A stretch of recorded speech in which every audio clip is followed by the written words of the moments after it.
Hello students, welcome to modern Gurukul academy. तो चलिए आज हम लोग नया चैप्टर एक शुरू करेंगे class 10th NCERT mathematics chapter द्विघात समीकरण क्वाड्रेटिक इक्वेशन। ये नया चैप्टर है। इससे पहले हम लोग दो चर वाले रैखिक समीकरण पढ़ चुके हैं। तो ये नया चैप्टर चालू करते हैं द्विघात समीकरण। सबसे पहले इसका परिभाषा देख लेते हैं। परिभाषा क्या है इसका? द्विघात समीकरण का वह बहुपद जिसका अधिकतम घात कितना हो, 2 हो, क्या कहलाता? वो द्विघात समीकरण कहलाता।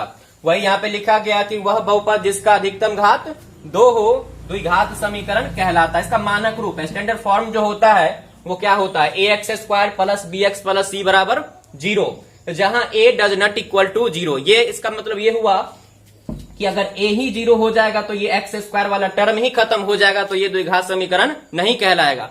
इसलिए यहाँ पे लिखा गया a does not equal to 0, मतलब a 0 नहीं होना चाहिए, नहीं तो द्विघात समीकरण ये नहीं कहलाएगा। b 0 हो सकता है, c 0 हो सकता है, लेकिन a 0 नहीं होना चाहिए। तो ये इसका क्या है? स्टैंडर्ड फॉर्म है। a, b और c जो है कोई रियल नंबर हो सकता है, यहाँ पे कोई पूर्णांक हो सकता। उसके बाद यहाँ पे देखिए क्या है, यहाँ पे a जो है ये x² का गुणांक है, b जो है x का गुणांक है, और c जो है उसको अचर पद बोलते हैं। क्या बोलते हैं उसको? अचर पद। अब देखिए यहाँ पे हम एक एग्जाम्पल लेके इसको समझाए हैं कि इस एग्जाम्पल में कहता है कि जांचे कि निम्नलिखित में कौन द्विघात समीकरण है। दो एग्जाम्पल यहाँ पे, फर्स्ट और सेकंड। ये दोनों एग्जाम्पल में हमको बताना है कि कौन द्विघात समीकरण है और कौन द्विघात समीकरण नहीं है। जिसका घात 2 होगा क्या कहलाएगा? द्विघात समीकरण कहलाएगा, और जिसका घात 2 नहीं होगा द्विघात समीकरण नहीं कहलाएगा। तो देखते हैं इसको सॉल्व करके देखते हैं। अब देखिए यहाँ पे क्या होगा, x को x से गुना करेंगे x², फिर x को 1 से करिए तो x प्लस में 1 इधर है। ये देखिए x प्लस 2 और x माइनस 2, कोई फॉर्मूला लग रहा है यहाँ पे? a माइनस b और a प्लस b। फॉर्मूला याद होगा सभी को, क्या होता है फॉर्मूला? ये होता है a² माइनस b² का। तो वही फॉर्मूला यहाँ पे लगा दिए हैं। तो क्या हो जाएगा? x का स्क्वायर और 2 का स्क्वायर कितना? 4। a plus B into a minus B टूट गया a² माइनस b² पे। कुछ कट रहा है यहाँ पे? क्या कट रहा? इधर भी x², इधर भी x²। ये x² इधर आएगा तो इधर प्लस में, इधर आएगा तो क्या होगा? माइनस में। तो हम इधर भी काट सकते हैं ना। तो ये x² क्या कर दिए? काट दिए। अब इधर क्या बचा? x प्लस 8 और उधर वाला 4 जो माइनस में है इधर लाएंगे तो क्या होगा? प्लस में हो जाएगा। इधर क्या बचा? 0। अब ये x प्लस कितना? 12 बराबर 0। अब देखिए यहाँ पे इसका अधिकतम घात कितना है? यहाँ पे नहीं कुछ रहता तो क्या रहता? 1 रहता। तो इसका अधिकतम घात अगर 1 हुआ तो क्या ये द्विघात समीकरण कहलाएगा? कहलाएगा नहीं ना। तो वह बहुपद जिसका अधिकतम घात कितना हो? 2 हो, वही क्या कहलाता? द्विघात समीकरण। इसका अधिकतम घात कितना है? 1 है, अतः यह द्विघात समीकरण नहीं होगा। तो इसको लिखेंगे, चूंकि यह ax² plus bx plus c बराबर 0 के रूप का नहीं है, के रूप का नहीं है, अतः यह द्विघात समीकरण नहीं है। अतः यह द्विघात समीकरण क्या है? नहीं है। अगर इस रूप का रहता तो हम कहते कि द्विघात है, इस रूप का नहीं है तो कहेंगे द्विघात समीकरण नहीं है। अब इस एग्जाम्पल को देख लेते हैं। ये किस पे टूटेगा? a माइनस बी के होल स्क्वायर पे। क्या होता है फॉर्मूला? a² मतलब x² माइनस में होता है 2ab, तो 2 गुने x गुने 2, तो 2 दूना कितना? 4, तो 4x, और प्लस में क्या होगा? b का स्क्वायर, तो 2 का स्क्वायर 4। ये प्लस में ये वाला 1, इधर 2x और माइनस 3। ये 2x माइनस 3 को इधर ले आएंगे तो ये x² माइनस 4x प्लस 4 और प्लस 1 5 हो जाएगा ये, और उधर वाला इधर आएगा तो माइनस 2x, और ये माइनस में इधर आएगा तो प्लस में 3 बराबर क्या हो जाएगा? 0। अब यहाँ पे देखिए क्या हो जाएगा? 4x और 2x, तो x² माइनस कितना हो जाएगा? दोनों जुड़ जाएगा तो 6x, और 5 और 3 कितना? प्लस में 8 बराबर 0। अब यहाँ पे ये किस फॉर्म का लग रहा? यहाँ पे नहीं कुछ है तो 1 है ना। तो ax² प्लस bx, यहाँ पे प्लस b कहने का मतलब यहाँ पे b का मान -6 है, तो ax² plus bx plus c बराबर 0। ये किस फॉर्म का आ गया? इस फॉर्म का आ गया। तो कहेंगे अतः यह क्या है? द्विघात समीकरण है। तो ये लाइन जो लिखे हैं इसमें भी क्या करना पड़ेगा? लिखना पड़ेगा। तो लिख देते हैं, यह चूंकि यह ax² plus bx plus c बराबर 0 के रूप का है, के रूप का है, अतः यह द्विघात समीकरण है, अतः यह द्विघात समीकरण है। उस रूप में आ गया, द्विघात समीकरण ये कहलाएगा। तो pause the video, note it down. फिर दूसरा एग्जाम्पल हम लोग देखेंगे। देखिए ये दूसरा एग्जाम्पल है, कहता है इसमें कि निम्न स्थिति को गणितीय रूप में व्यक्त कीजिए। मतलब ये लैंग्वेज में क्वेश्चन लिखा हुआ है, इसको गणितीय रूप में व्यक्त करने का मतलब इससे हमको समीकरण निकालना, उसी को गणितीय रूप बोला जाता है। तो क्या है क्वेश्चन कि जॉन और जीवंती दोनों के पास कुल मिलाकर कितना 45 कंचे, कंचे जो बच्चा सब खेलता है उसी को कंचा बोला जाता है।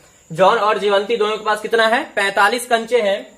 दोनों 5-5 कंचे खो देते हैं, मतलब उससे कहीं 5-5 कंचा जो है खो जाता है, कहीं गिर जाता।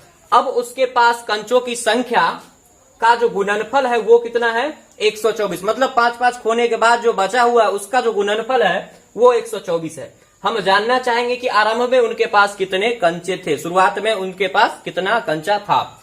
अब इसका सॉल्यूशन देखिए क्या कहता है इसमें कि दोनों के पास कितना कंचा 45 है ना। तो मान लिए कि माना कि आरंभ में, मतलब शुरुआत में, आरंभ में जॉन के पास कंचों की संख्या कितना था x था। अब दोनों का योग अगर 45 है, एक को अगर हम x मान लिए तो जीवंती के पास कितना बचेगा 45 माइनस x। इसको समझने में दिक्कत नहीं होना चाहिए। किसी के पास अगर 20 रुपया है और वह 5 रुपया खर्च कर दिया, तब उसके पास कितना बचा 15 रुपया। कैसे निकला, तो 20 में से 5 को क्या किए घटा दिए। वही बात यहां भी है, इसके पास टोटल कितना है 45 है, उसमें से एक के पास x है तो दूसरे के पास कितना बचेगा, तो 45 माइनस x बचेगा। अब कहता है कि 5-5 कंचे खोने के बाद, ये दूसरा स्थिति इसमें दिया हुआ है कि 5-5 कंचे खोने के बाद, तो वही लिखे 5-5 कंचे खोने के बाद क्या होगा, जॉन के पास कितना बचेगा, उसके पास आरंभ में कितना था x था, तो 5 कंचा जब खो दिया तो 5 घटेगा ना, तो x माइनस क्या हो जाएगा 5। और जीवंती के पास कितना कंचा था 45 माइनस x, ये भी तो 5 खो दिया है, तो इसके पास कितना बचेगा 45 माइनस x तो पहले था और उसमें से 5 क्या हो गया गिर गया, खो गया, तो वो क्या हो जाएगा घट जाएगा। तो अब जो बचा जॉन के पास x माइनस 5 और जीवंती के पास, इसको सॉल्व कर लेंगे तो 45 में से 5 घटाएंगे कितना 40 माइनस x। अब इसके पास बचा जॉन के पास x माइनस 5, जीवंती के पास 40 माइनस x। अब प्रश्न से देखिए क्या कहता है इसमें, प्रश्न से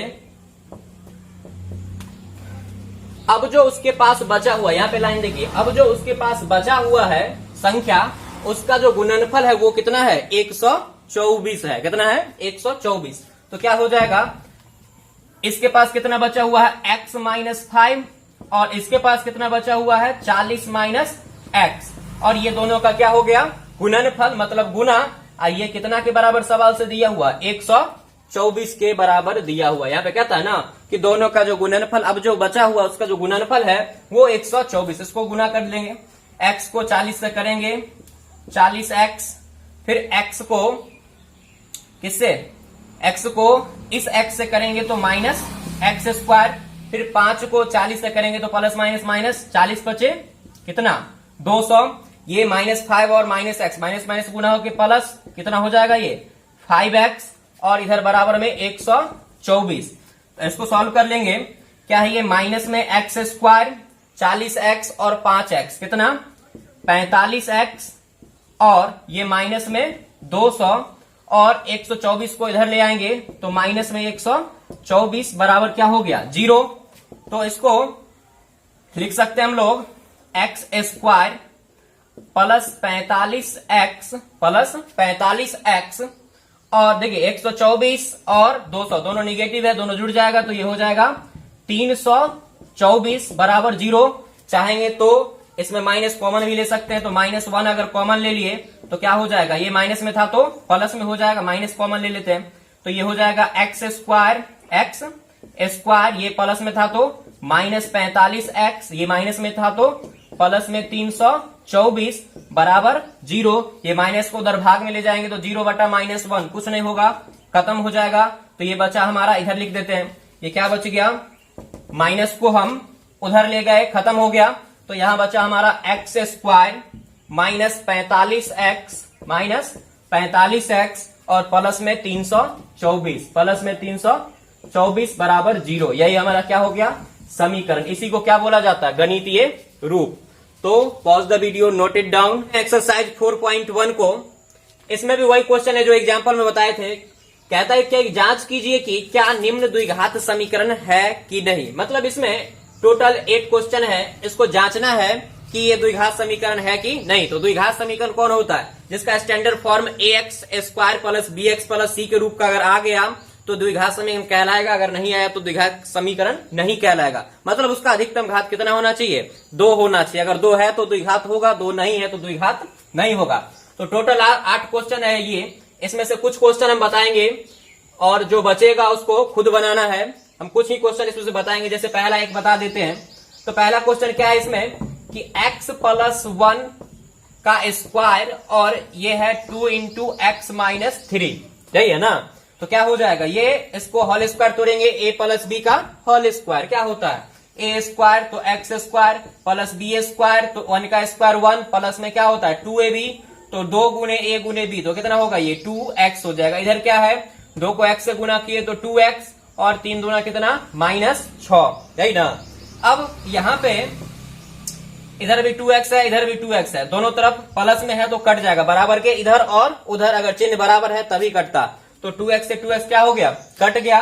तो क्या बचा ये एक्स स्क्वायर प्लस 1 और ये वाला जो 6 है उसको इधर अगर ले आए तो 1 प्लस क्या हो जाएगा 6, चूंकि इधर निगेटिव है, इधर क्या बचा 0।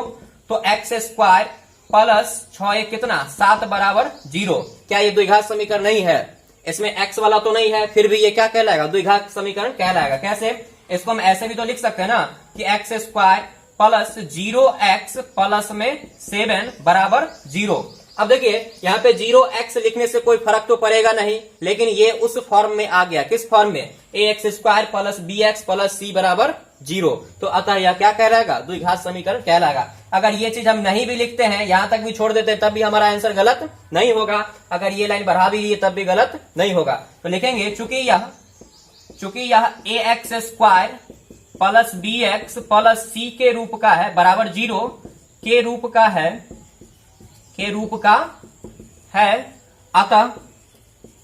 अतः यह क्या है द्विघात समीकरण है। अतः यह द्विघात समीकरण है। अब इसमें एक और क्वेश्चन हम बताएंगे जिसमें 3 घात आ जाता है। जैसे क्वेश्चन नंबर ये जो है इसमें भी तो 2 घात ही आएगा, इसको बना लीजिएगा। इसमें भी 2 घात ही आएगा, इसको इससे गुना करना है, फिर इसको इससे गुना करना है, इसमें भी इधर गुना कर देना है। दोनों तरफ दोनों साइड का एक तरफ ले आना है। तो देखना है अगर 2 घात वाला होगा तो द्विघात होगा, अगर 2 घात वाला नहीं है तो द्विघात नहीं होगा। तो दूसरा, तीसरा, चौथा, पांचवा सब वैसा ही है। एक ये इसमें 3 घात आएगा, इसको थोड़ा देख लेते हैं क्वेश्चन नंबर 7 को। तो देखते हैं 7 नंबर क्वेश्चन को। क्या इसमें x प्लस 2 का होल क्यूब बराबर है इधर 2x into x square minus 1। इसके बारे में पूछता है कि द्विघात समीकरण है कि नहीं। अब देखिए ये किस पे टूटेगा, a प्लस बी का होल क्यूब। फॉर्मूला तो सभी को याद होगा, a प्लस बी का होल क्यूब क्या होता है formula, a cube plus B cube plus 3a square B plus 3b square a। Formula यहाँ पे लिख देते हैं a प्लस बी का whole cube, a cube plus 3a square B plus 3b square a अब प्लस में b cube. ऐसे बोल सकते हैं a cube plus b cube plus 3a square b plus 3b square a। वही वाला formula इसमें हम लगाने वाले हैं। तो क्या होगा a क्यूब मतलब x का क्यूब प्लस b क्यूब, 2 का क्यूब कितने 8, a cube plus b cube plus क्या 3a स्क्वायर b। तो 3a स्क्वायर मतलब x स्क्वायर अब b मतलब कितना 2। तो गुना में यहाँ पे क्या लिख सकते हैं 2, ये हो गया 3a स्क्वायर b। अब प्लस में क्या होता है 3b स्क्वायर a। तो 2 का स्क्वायर कितना 4 और फिर क्या a कितना x और यहाँ पे क्या हो जाएगा बराबर में 2x को x क्यू से गुना करेंगे तो 2x का क्यूब और 2x को 1 से किए तो 2x हो गया, माइनस था तो माइनस हो गया। ये टूट गया हमारा a प्लस बी के होल क्यूब पे a cube plus b cube plus 3a square b और प्लस 3b स्क्वायर a और इधर तो सिंपल गुना कर दिए। अब देखिए यहाँ पे क्या हो जाएगा, ये वो उधर जितना भी है सबको हम इधर ले आएंगे। इधर हो गया हमारा एक्स क्यूब प्लस में ये 3 दूना 6x स्क्वायर, 6x स्क्वायर, ये 4 तिया 12x मतलब पावर घटते क्रम में लिख रहे हैं, एक्स क्यूब वाला है उसके बाद स्क्वायर वाला लिख दिए, फिर एक्स वाला लिख दिए, फिर अचर पद जो है हमारा कितना है, ये 8। उधर वाला जो आएगा ये 2x3, इधर आएगा तो माइनस में 2x3, ठीक है। और ये वाला जो 2x है माइनस में इधर आएगा तो प्लस में 2x बराबर। अब इधर क्या बचा, नहीं कुछ तो 0, नहीं कुछ तो क्या बचेगा उधर 0। अब देखिए यहाँ पे x3 और माइनस 2x3 घट के कितना बचेगा, माइनस x3। ये 6x² और ये 2x, जुटने वाला तो नहीं है क्योंकि x² वाला तो एक ही है, तो ये 6x² का 6x² हो गया। और 12 और 2 कितना, 14x और प्लस में ये कितना 8 बराबर 0। इससे ज्यादा तो ये नहीं टूट सकता है। अब देखिए यहां पे इसका अधिकतम घात कितना हो गया, अधिकतम घात तो 3 है। द्विघात समीकरण क्या कहता है कि अधिकतम घात अगर 2 है तभी वह द्विघात होगा, अगर नहीं है तो द्विघात नहीं होगा। तो ये द्विघात समीकरण तो होगा नहीं, क्योंकि इसका अधिकतम घात हमारा कितना मिल गया, 3 मिल गया। तो लिखेंगे चूंकि यह ax² plus bx plus c बराबर 0 के रूप का नहीं है, के रूप का नहीं है,